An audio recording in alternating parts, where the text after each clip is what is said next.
नमस्कार दोस्तों, खुश रहो। इस वीडियो में हम सीबीएसई बोर्ड एग्ज़ाम 2025 कक्षा 12 हिंदी सेट 1 पेपर को हल करने की कोशिश करेंगे, जो कि 80 अंक और 3 घंटे का होता है। सामान्य निर्देश आप पढ़ सकते हैं, देख सकते हैं। पेपर में 3 खंड हैं। खंड क में अपठित बोध पर आधारित प्रश्न पूछे गए हैं। खंड ख में अभिव्यक्ति और माध्यम पुस्तक के पाठों पर आधारित प्रश्न पूछे गए हैं। और खंड ग में आरोह भाग 2 एवं वितान भाग 2 के पाठों पर आधारित प्रश्न पूछे गए हैं। पेपर का खंड क, जिसमें अपठित बोध पर आधारित प्रश्न पूछे गए हैं। प्रश्न संख्या 1, जिसमें एक अपठित गद्यांश दिया गया है, जिस पर आधारित 10 अंक के प्रश्न पूछे गए हैं। दोस्तों, किसी भी अपठित गद्यांश को आप इस तरह से हल कर सकते हैं। पहले गद्यांश को पढ़ें, उसके बाद उससे संबंधित पूछे गए प्रश्नों को पढ़ें। प्रश्नों को पढ़ने के बाद एक बार फिर से अच्छे से ध्यान से यदि गद्यांश को पढ़ेंगे तो निश्चित रूप से आप पूछे गए प्रश्नों के सही उत्तर लिख पाएंगे। गद्यांश देखिए, बहुत ही सुंदर गद्यांश है। बढ़ती उम्र के साथ हमारे दिमाग का संज्ञानात्मक कौशल, पहचानने और याद रखने की क्षमता मंद पड़ने लगती है। पर यह भी सच है कि हमारे दिमाग में यह क्षमता भी है कि उम्र बढ़ने के साथ वह नया सीख भी सकता है और पुराने सीखे हुए पर अपनी पकड़ बनाए रख सकता है। मेडिकल की भाषा में इसे न्यूरोप्लास्टिसिटी कहते हैं। न्यूरोप्लास्टिसिटी कहते हैं, पर इसके लिए आपको नियमित अभ्यास करना पड़ता है। रचनात्मकता बहुत सारी सूचनाओं के होने से ही नहीं आती। हम तब कुछ रच पाते हैं जब सूचनाओं को ढंग से समझते हैं और पूर्व ज्ञान से उसे जोड़ पाते हैं। तभी वो हमारे गहन शिक्षण का हिस्सा बन पाती है और लंबे समय तक हम उसे याद रख सकते हैं। हमारे दिमाग का बड़ा हिस्सा चीज़ों को उनके रेखाचित्र व जगह के तौर पर भी याद रखता है। स्क्रीन पर हम लिखे हुए शब्दों को स्क्रॉल करते हुए आगे बढ़ जाते हैं या कुछ मिनटों बाद ही सोशल मीडिया या दूसरे लिंक्स पर चले जाते हैं, जबकि किताब का बहुआयामी रेखाचित्र और उसमें लिखे शब्द स्थिर होते हैं। मशीनें व्यक्ति को उस तरह प्रेरित नहीं कर पाती जिस तरह प्यार व हमदर्दी से बने रिश्ते। इसलिए स्वीडन समेत कई देश परंपरागत पढ़ाई के तौर तरीकों को आगे बढ़ा रहे हैं। किताबें पढ़ने के बाद हमें अक्सर चीज़ें चित्र या स्थान विशेष के साथ याद रहती हैं। लंबी याददाश्त के लिए डिजिटल कॉपी की जगह किताब को पढ़ना दिमाग के लिए अधिक बेहतर साबित होगा। समय समय पर चीज़ों को दोहराएं, अपने दिमाग को चुनौतियाँ दें। आप दिमाग को जितनी चुनौतियाँ देंगे वह उतना बेहतर काम करेगा। सकारात्मकता को जीवन का अंग बनाएं। बहुत ही सुंदर गद्यांश। अब इस पर आधारित प्रश्नों को देखेंगे, हल करेंगे। दोस्तों, मुझे दोबारा पढ़ने की आवश्यकता नहीं है क्योंकि मैं पेपर को सॉल्व कर चुका हूँ। पहला प्रश्न, कोई भी बात हमारे गहन शिक्षण का हिस्सा कब बन पाती है? तो इसका सही विकल्प है डी, जब समझ से सीखा और अभ्यास किया जाए। दूसरा प्रश्न, गद्यांश के आधार पर निम्नलिखित में से कौन सा कथन असत्य है? तो इसका सही विकल्प है ए, रचनात्मकता बहुत सारी सूचनाओं के होने से आती है। यही कथन असत्य है, बाकी सभी सत्य हैं। अगला प्रश्न, तीसरा, कथन तथा कारण को ध्यानपूर्वक पढ़िए और उचित विकल्प का चयन कर लिखिए। तो इसका सही विकल्प है डी, कथन तथा कारण दोनों सही हैं तथा कारण कथन की सही व्याख्या करता है। रचनात्मकता कैसे आती है?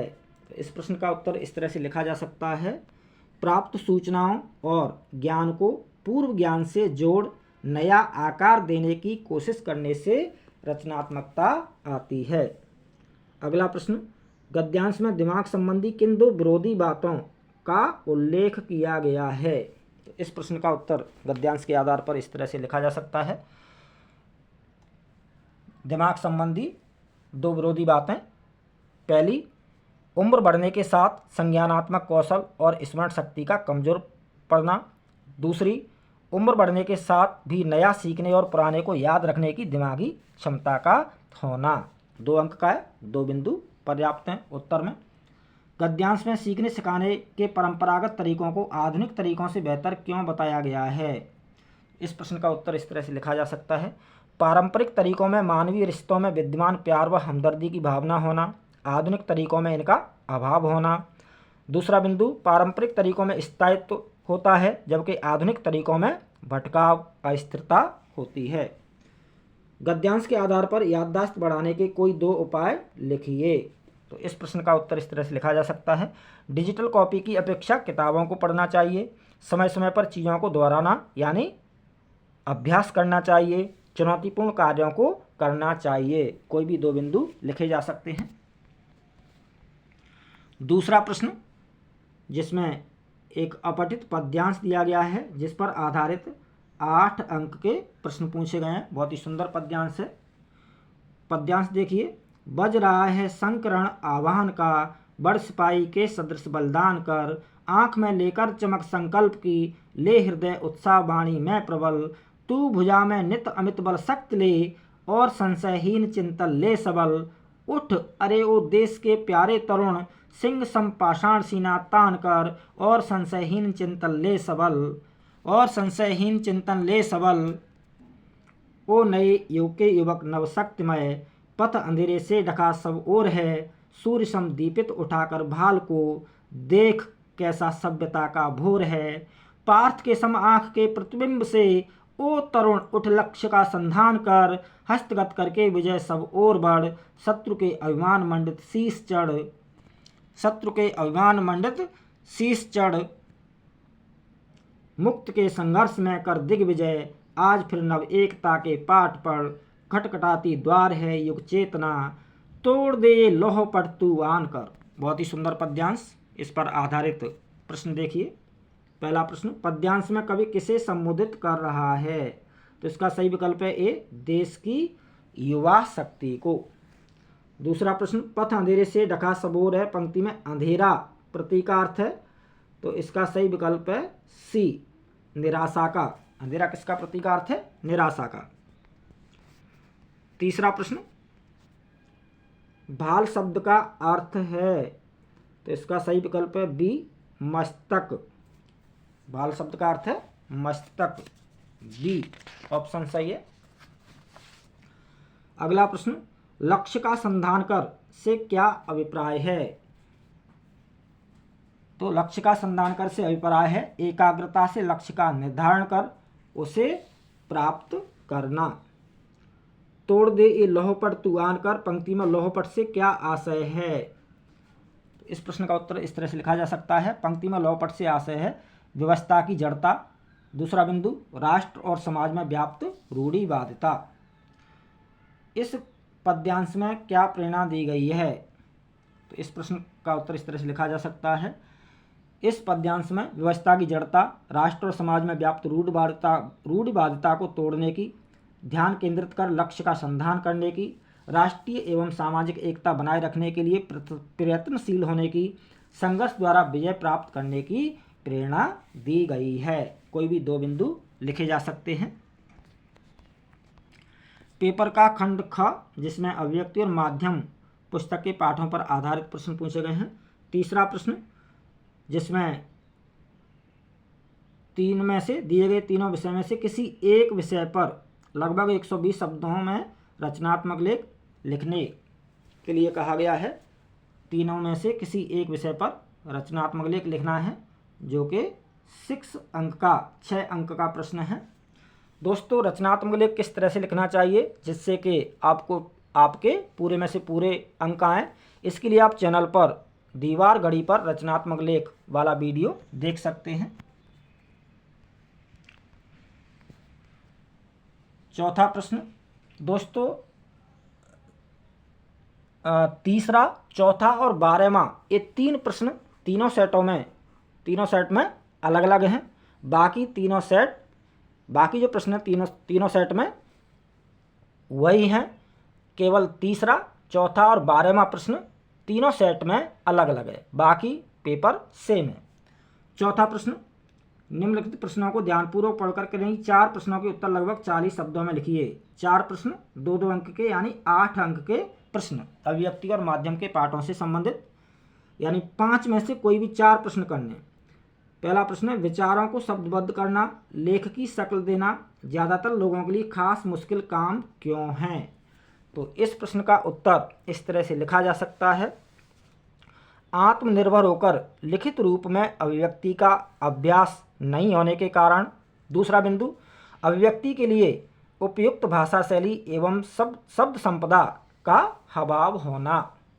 इस तरह से लिखा जा सकता है। 2 अंक का है तो 2 बिंदु अपेक्षित हैं, पर्याप्त हैं। दूसरा प्रश्न, रेडियो नाटक में पात्रों की संख्या सीमित रखने का बंधन क्यों है? तो इस प्रश्न का उत्तर इस तरह से लिखा जा सकते हैं। रेडियो नाटक में पात्रों की संख्या सीमित रखने का बंधन इसलिए होता है क्योंकि रेडियो एक श्रव्य माध्यम है। दूसरा बिंदु, सीमित अवधि का होता है। तीसरा बिंदु, अधिक पात्रों को याद रख पाना कठिन होता है। कोई भी 2 बिंदु लिखे जा सकते हैं। तीसरा प्रश्न, विशेष लेखन की भाषा शैली सामान्य लेखन से किस प्रकार भिन्न है, लिखिए।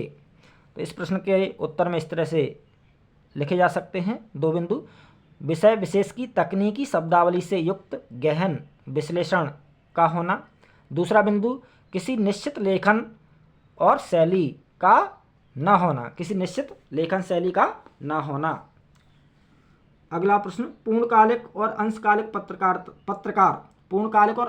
पत्रकार के बीच का अंतर स्पष्ट कीजिए। पूर्णकालिक पत्रकार स्थायी, नियमित और वेतनभोगी पत्रकार होता है। दूसरा बिंदु, अंशकालिक पत्रकार जो कि अस्थायी, निश्चित मानदेय पर काम करने वाला पत्रकार होता है। 5वां प्रश्न, स्तंभ लेखन से आप क्या समझते हैं? तो स्तंभ लेखन विचार परक लेखन का एक प्रमुख रूप है। दूसरा बिंदु, स्वतंत्र निष्पक्ष लेखन जिसमें लेखक को विषय चुनने और विचारों की अभिव्यक्ति की पूरी स्वतंत्रता होती है। इस तरह से उत्तर लिखा जा सकता है।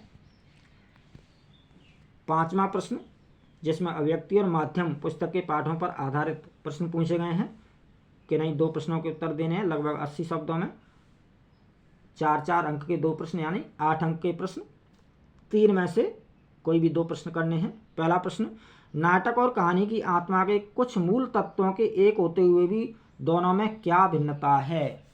तो इस प्रश्न का उत्तर इस तरह से लिखा जा सकता है। नाटक और कहानी में कुछ तत्वों के एक होते हुए भी दोनों में क्या भिन्नता है? तो इस प्रश्न का उत्तर इस तरह से लिखा जा सकता है। अभिनय के माध्यम से मंच पर नाटक की प्रस्तुति होती है जबकि कहानी को कहा या पढ़ा जाता है। दूसरा बिंदु, नाटक में लेखक, निर्देशक, पात्र, दर्शक, श्रोता एवं अन्य लोगों से जुड़ाव होता है जबकि कहानी का संबंध केवल लेखक और श्रोता या पाठक से होता है। तीसरा बिंदु, नाटक में मंच सज्जा, ध्वनि, प्रकाश व्यवस्था आदि अनिवार्य होती है जबकि कहानी में इसकी कोई आवश्यकता नहीं होती। अगला बिंदु, नाटक की प्रस्तुति अनिवार्यतः संवादों के माध्यम से होती है जबकि कहानी में संवाद सीमित होते हैं। अगला बिंदु, नाटक में द्वंद्व अधिक होता है जबकि कहानी में अपेक्षाकृत कम होता है। कोई भी 4 बिंदु उत्तर के रूप में लिखे जा सकते हैं। अगला प्रश्न, विशेष रिपोर्ट किसे कहते हैं? इसके विभिन्न प्रकारों का संक्षेप में उल्लेख कीजिए। तो इस प्रश्न का उत्तर इस तरह से लिखा जा सकता है। गहरी छानबीन, विश्लेषण और व्याख्या के आधार पर तैयार की गई रिपोर्ट को विशेष रिपोर्ट कहा जाता है। इसके प्रकार हैं, खोजी रिपोर्ट जो कि मौलिक शोध और छानबीन के जरिए ऐसी सूचनाओं या तथ्य सामने लाना जो सार्वजनिक तौर पर उपलब्ध न हो उसे खोजी रिपोर्ट कहा जाता है। इन डेप्थ रिपोर्ट, सार्वजनिक तौर पर उपलब्ध सूचनाओं, तथ्यों, आंकड़ों की गहरी छानबीन के आधार पर किसी घटना, समस्या या मुद्दे से जुड़े महत्वपूर्ण पहलुओं को सामने लाने वाली रिपोर्ट को इन डेप्थ रिपोर्ट कहा जाता है। विश्लेषणात्मक रिपोर्ट किसी घटना या समस्या से जुड़े तथ्यों के विश्लेषण और व्याख्या पर जोर देने वाली रिपोर्ट को विश्लेषणात्मक रिपोर्ट कहा जाता है। विवरणात्मक रिपोर्ट किसी घटना या समस्या के विस्तृत और बारीक विवरण को प्रस्तुत करने वाली रिपोर्ट को विवरणात्मक रिपोर्ट कहा जाता है। अगला प्रश्न, रेडियो समाचारों की भाषा कैसी होनी चाहिए? तो इस प्रश्न का उत्तर इस तरह से लिखा जा सकता है। रेडियो समाचारों की भाषा सरल, सहज और आम बोलचाल की होनी चाहिए। छोटे वाक्यों का प्रयोग करना चाहिए। संकेत चिन्हों का प्रयोग नहीं करना चाहिए। कठिन, भ्रामक, द्व्यर्थी और लंबे शब्दों का प्रयोग नहीं करना चाहिए। 1 से 10 तक के अंकों को शब्दों में एवं 11 से 9 से 99 तक अंकों में और उससे आगे शब्दों में लिखना चाहिए। संक्षिप्ताक्षरों के प्रयोग से बचना चाहिए। कोई भी 4 बिंदु उत्तर के रूप में लिखे जा सकते हैं। अगला प्रश्न, खंड ग, जिसमें आरोह भाग 2 और वितान भाग 2 पर आधारित प्रश्न है। प्रश्न संख्या 6, जिसमें एक पठित काव्यांश दिया गया है, जिस पर आधारित एक एक अंक के 5 प्रश्न पूछे गए हैं, 5 अंक के MCQ टाइप। पद्यांश है, उषा कविता से लिया गया है। प्रात नवता बहुत नीला शंख जैसे, भोर का नभ राख से लीपा हुआ चौका अभी गीला पड़ा है। बहुत काली सिल जरा से लाल केसर से, कि जैसे धुल गई हो, कि जैसे धुल गई हो। स्लेट पर या लाल खड़िया चाक मल दी हो किसी ने, नील जल में या किसी की गौर झिलमिल दे जैसे हिल रही हो। और जादू टूटता है इस उषा का, अब सूर्योदय हो रहा है। बहुत ही सुंदर पद्यांश उषा कविता से। प्रश्न, चौके के गीले होने का क्या भावार्थ है? तो इसका सही विकल्प है बी, वातावरण में नमी। वातावरण में नमी। अगला प्रश्न,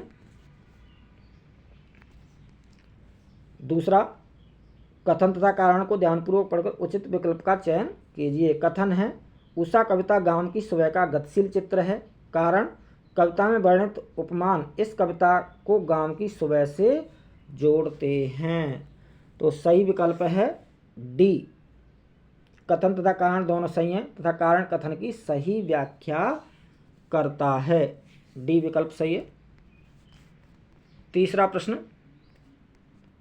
काव्यांश का वर्ण विषय है। तो इसका सही विकल्प है ए, सूर्योदय के ठीक पहले के पल पल परिवर्तित प्रकृति का शब्द चित्र। चौथा प्रश्न, कॉलम 1 को कॉलम 2 से सुमेलित कीजिए और सही विकल्प चुनकर लिखिए। तो काली सिल्का लाल केसर से धुला होना यानी उज्ज्वलता, राख से लीपा हुआ चौका यानी पवित्रता, गौर वर्णा युवती की जल में झिलमिलाती देह यानी निर्मलता। और इसका सही विकल्प है आपका बी, यानी पहले में दूसरा और दूसरे में पहला और तीसरे में तीसरा। अगला प्रश्न 5वां, उस उषा का जादू क्यों टूट जाता है? तो सही विकल्प है बी, आकाश में सूर्योदय के हो जाने से। 7वां प्रश्न, जिनमें 3 में से कहीं 2 प्रश्नों के उत्तर लगभग 60 शब्दों में देना है, जो कि 3-3 अंक के 2 प्रश्न यानी 6 अंक के। पहला, कैमरे में बंद अपाहिज कविता दृश्य संचार माध्यम की संवेदनहीनता का उदाहरण है, सिद्ध कीजिए। यानी कैसे? तो इस प्रश्न का उत्तर इस तरह से लिखा जा सकता है। पहला बिंदु, शारीरिक चुनौती झेलने वाले व्यक्ति से पूछे जाने वाले असंवेदनशील प्रश्न। दूसरा बिंदु, अपेक्षित भाव भंगिमा लाने का निर्देश। तीसरा बिंदु, निर्धारित समय में पीड़ा बताने का निर्देश। और अगला बिंदु, मनवांछित सफलता न मिलने की खीज। तो कोई भी 3 बिंदु लिखे जा सकते हैं। अगला प्रश्न, बच्चों को कपास की तरह कोमल और उनके पैरों को बेचैन क्यों कहा गया है? पतंग कविता के आधार पर लिखिए। तो इस प्रश्न का उत्तर इस तरह से लिखा जा सकता है। पहला बिंदु, निश्चल बच्चों की भावना कल्पनाओं का कपास की तरह निर्मल कोमल होना। दूसरा बिंदु, पतंग उड़ाते बच्चों की चंचलता एवं गतिशीलता के कारण। तीसरा बिंदु क्यों, तो क्यों का जवाब है हाँ 2 बिंदु, यानी बच्चों की भावनाओं कल्पनाओं का कपास की तरह निर्बल एवं कोमल होना और पतंग उड़ाते बच्चों की चंचलता एवं गतिशीलता के कारण ऐसा कहा गया है कि बच्चों को कपास की तरह कोमल एवं उनके पैरों को बेचैन बता गया है। अगला प्रश्न तीसरा, तुलसीदास ने कवितावली के छंद में पेट की आग को बड़वाग्नि से भी बड़ा क्यों कहा है? इस अग्नि का समन तुलसी के अनुसार किस प्रकार किया जा सकता है? क्या आप उनके विचार से सहमत हैं? तर्कपूर्ण उत्तर दीजिए। तो इस प्रश्न का उत्तर इस तरह से लिखा जा सकता है।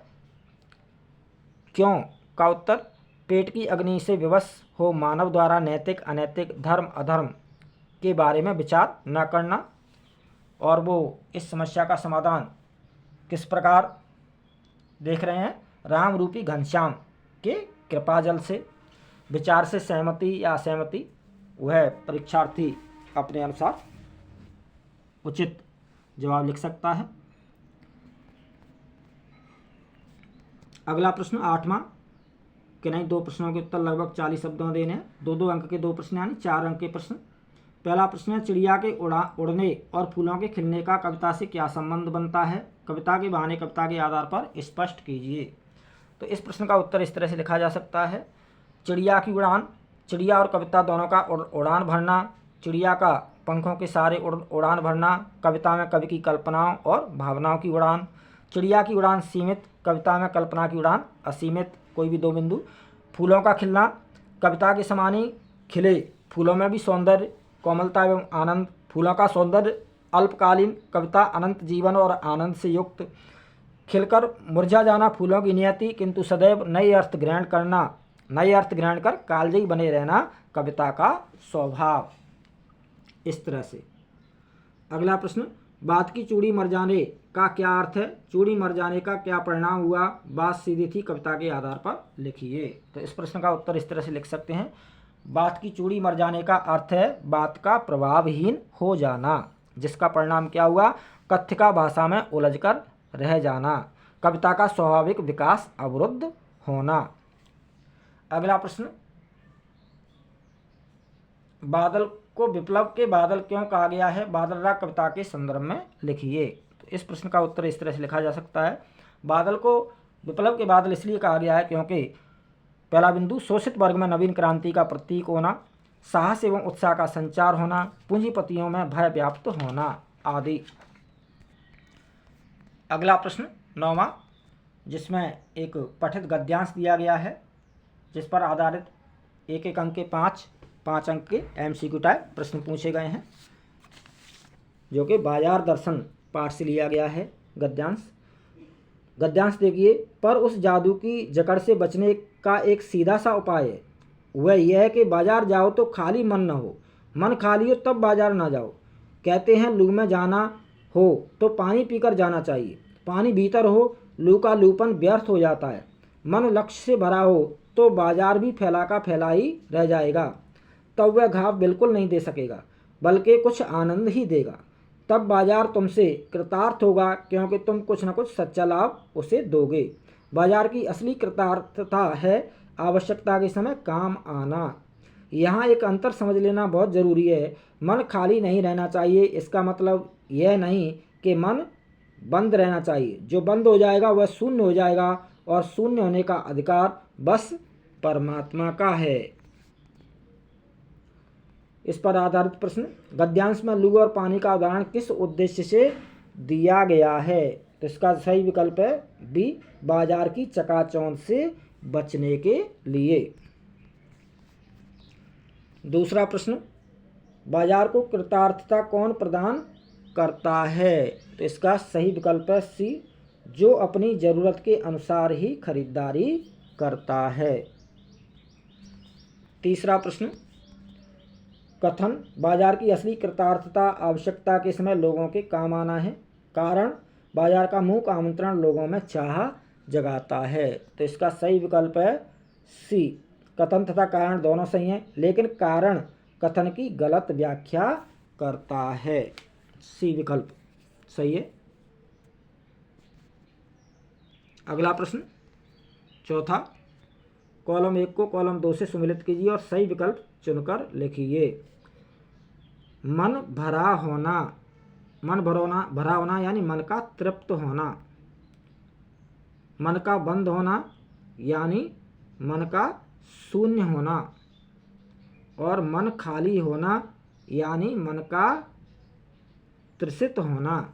और इस प्रकार जो सही विकल्प है वह है ए, 1 में 2 और 2 में 3 और 3 में 1, ए विकल्प सही है। 5वां प्रश्न, निम्नलिखित में से कौन सा विकल्प गद्यांश के मूल भाव को व्यक्त करता है? तो सही विकल्प है ए, आवश्यकताओं को समझ बाजार का उपयोग करें। आवश्यकताओं को समझकर बाजार का उपयोग करें, ए विकल्प सही है। 10वां प्रश्न, किन्हीं 2 प्रश्नों का उत्तर लगभग 60 शब्दों में, यानी 2 प्रश्न 3-3 अंक के, यानी 6 अंक के 2 प्रश्न। 3 में से कोई भी 2 प्रश्न करने हैं। पहला प्रश्न है, श्रीष को अवधूत क्यों कहा गया है? इसके माध्यम से लेखक ने क्या प्रेरणा दी है? तो इस प्रश्न का उत्तर इस तरह से लिखा जा सकता है,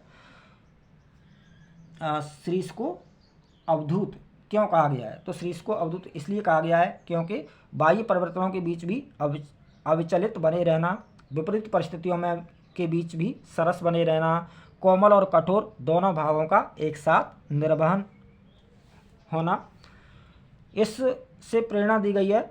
विपरीत परिस्थितियों में भी धैर्य एवं संयम धारण कर अविचल जिजीविषु बने रहने की प्रेरणा दी गई है। रात्रि की विभीषिका कैसी थी? ढोलक किस रूप में उसे चुनौती देती थी? पहलवान की ढोलक पाठ के आधार पर लिखिए। तो इस प्रश्न का उत्तर इस तरह से लिखा जा सकता है, विभीषिका चारों तरफ निस्तब्धता और अंधकार का वातावरण होना, सियारों कुत्तों का क्रंदन और पेचक की डरावनी आवाज़, हैजे से पीड़ित गांव वालों की कराहटें, रोने की आवाज़ें। चुनौती, ढोलक की आवाज़ का ताल ठोक कर ललकारना और डरे हुए लोगों में साहस एवं संजीवनी का काम करना, साहस जगाना, बीमारी से लड़ने का साहस पैदा करना। अगला प्रश्न, महादेवी अपने और भक्तिन के संबंध को सेवक और स्वामी का संबंध क्यों नहीं मानती थी? भक्तिन पाठ के आधार पर लिखिए। भक्तिन का स्वेच्छा से काम करना, कभी कभी महादेवी जी की आज्ञा की अवहेलना करना, सेविका होने के बजाय संरक्षिका का भाव रखना, दोनों के बीच आत्मीयता का संबंध होना। कोई भी 3 बिंदु लिखे जा सकते हैं इस तरह। अगला प्रश्न 11वां, किन्हीं 2 प्रश्नों का उत्तर लगभग 40 शब्दों में, यानी 2-2 अंक के 2 प्रश्न 4 अंक के। पहला है, श्रीष के फल फूलों के विषय में लेखक और कालिदास के विचारों का विरोधाभास पाठ के आधार पर स्पष्ट कीजिए। तो श्रीष के फल फूलों के विषय में कालिदास जी का विचार है कि श्रीष के फूल बहुत कोमल होते हैं, केवल भौरों के पदों के दबाव को ही सहन कर सकते हैं, पक्षियों के भार को नहीं। जबकि लेखक का मानना है कि श्रीष का सब कुछ कोमल नहीं है, उसके नए फूलों के निकल आने पर भी श्रीष के जो फूल हैं, वो फल हैं, वो इतने मजबूत होते हैं श्रीष के फल कि वो नए फूल आ जाते हैं तब तक अपना स्थान नहीं छोड़ते। अर्घ्य का क्या होता है? अर्घ्य क्या होता है? लेखक की जीजी मेढक मंडली पर डाले जाने वाले पानी को अर्घ्य क्यों समझती है? काले मेघा पानी दे पाठ के आधार पर लिखिए। अर्घ्य, देवी देवताओं को जल अर्पित करना क्या कहलाता है? अर्घ्य कहलाता है। क्यों का उत्तर है, यानी अर्घ्य क्यों समझती है? तो इसके उत्तर में इस तरह से लिखेंगे, ऋषि मुनियों की परंपरा से प्रभावित होकर जी द्वारा इसे त्याग, दान और पानी की बुवाई मानना। अगला प्रश्न, श्रम विभाजन और जाति प्रथा पाठ के आधार पर लोकतंत्र का आशय स्पष्ट कीजिए। तो इस प्रश्न के उत्तर में इस तरह से लिखा जा सकता है, सामूहिक जीवनचर्या की एक रीति, समाज के सम्मिलित अनुभवों के आदान प्रदान का नाम, और तीसरा बिंदु, साथियों के प्रति श्रद्धा और सम्मान का भाव। कोई भी 2 बिंदु लिखे जा सकते हैं उत्तर के रूप में। 12वां प्रश्न, किन्हीं 2 प्रश्नों के उत्तर लगभग 100 शब्दों में, यानी 2 प्रश्नों के उत्तर 100 शब्दों में, यानी 5-5 अंक के 2 प्रश्न 10 अंक के। पहला प्रश्न है, सिल्वर वेडिंग कहानी के संदर्भ में लिखिए कि भूषण द्वारा ऊनी ड्रेसिंग गाउन भेंट किए जाने पर यशोधर बाबू की आंखों में उत्साह की अपेक्षा नमी क्यों थी? क्या इसे वर्तमान पीढ़ी द्वारा पारंपरिक जीवन मूल्यों की उपेक्षा समझा जा सकता है? तर्कपूर्ण उत्तर दीजिए। तो इस प्रश्न का उत्तर इस तरह से लिखा जा सकता है। भूषण द्वारा घर की जिम्मेदारी उठाने की बात न कहने के कारण, पिता की चिंता की बजाय लोक लज्जा को प्राथमिकता देने के कारण, पारिवारिक संबंधों से अधिक धन को महत्व देने के कारण। तो यह हो गया आपका उत्साह की अपेक्षा नमी क्यों थी, तो यह क्यों का जवाब हो गया। और जो प्रश्न का जो दूसरा पार्ट है वह परीक्षार्थी अपने तर्कपूर्ण उपयुक्त विचार लिख सकता है। और क्या इसे वर्तमान पीढ़ी द्वारा पारंपरिक जीवन मूल्यों की उपेक्षा समझा जा सकता है? तो इसका उत्तर इस प्रकार है, पिता की इच्छा के विरुद्ध। ये दूसरे प्रश्न का उत्तर है। सिल्वर वेडिंग कहानी के संदर्भ में लिखिए कि भूषण द्वारा ऊनी ड्रेसिंग गाउन भेंट किए जाने पर यशोधर बाबू की आंखों में उत्साह की अपेक्षा नमी क्यों थी? तो इसका उत्तर है यही है कि भूषण द्वारा घर की जिम्मेदारी उठाने की बात ना कहने के कारण, पिता की चिंता की बजाय लोक लज्जा को प्राथमिकता देने के कारण, और भूषण ने यह नहीं कहा कि पिताजी आप इस ड्रेसिंग गाउन में बहुत सुंदर लगेंगे और दूध आपकी जगह कल से मैं ले आया करूँगा। इन सभी कारणों से यशोधर बाबू की आंखों में नमी थी। बाकी जो प्रश्न का पार्ट है उसके उत्तर में परीक्षार्थी अपने विचार व्यक्त कर सकते हैं। दूसरा प्रश्न है, जूझ कहानी का नायक किन परिस्थितियों में अपनी पढ़ाई जारी रख पाता है? अगर उसके स्थान पर आप होते तो किस प्रकार अपने सपने को जीवित रख पाते? स्पष्ट कीजिए। तो जूझ कहानी का नायक किन परिस्थितियों में अपनी पढ़ाई जारी रख पाता है? इसके उत्तर में इस तरह से लिख सकते हैं, पिता की इच्छा के विरुद्ध माँ और दत्ताजी राव की सहायता से वह फिर से पढ़ना आरंभ करता है। मराठी शिक्षक सौंदलगेकर से प्रभाव ग्रहण करना, खेतीबाड़ी के साथ साथ पढ़ाई जारी रखना, सहपाठियों द्वारा तंग करने पर भी हौसला रखना, परिश्रम के महत्व को समझने के कारण। कोई भी 2-3 बिंदु लिखे जा सकते हैं। और जो प्रश्न का जो दूसरा पार्ट है कि आप उसकी जगह पर होते तो आप किस प्रकार अपने सपने को जीवित रखते, उसमें अपने विचार व्यक्त कर सकते हैं। तीसरा प्रश्न, मोहनजोदड़ो की सभ्यता को आडंबरविहीन सभ्यता क्यों कहा जाता है? अतीत और नवीन पाठ के आधार पर स्पष्ट कीजिए। तो इस प्रश्न के उत्तर में इस तरह से लिख सकते हैं। पहला बिंदु, मोहनजोदड़ो की सभ्यता समाज पोषित सत्ता होना। मोहनजोदड़ो की सभ्यता में समाज पोषित सत्ता का होना, हथियारों की बजाय औजारों को प्रमुखता होना, महल, पिरामिड, मूर्ति पूजा, राजतंत्र का आडंबर युक्त प्रदर्शन नहीं होना, लो प्रोफाइल सभ्यता का होना, विशाल अन्नागार और एवं स्नानागार सामूहिकता के परिचायक होना। इस तरह से इस प्रश्न का उत्तर लिखा जा सकता है। बहुत बहुत धन्यवाद, हार्दिक शुभकामनाएं। जय हिंद, वंदे मातरम।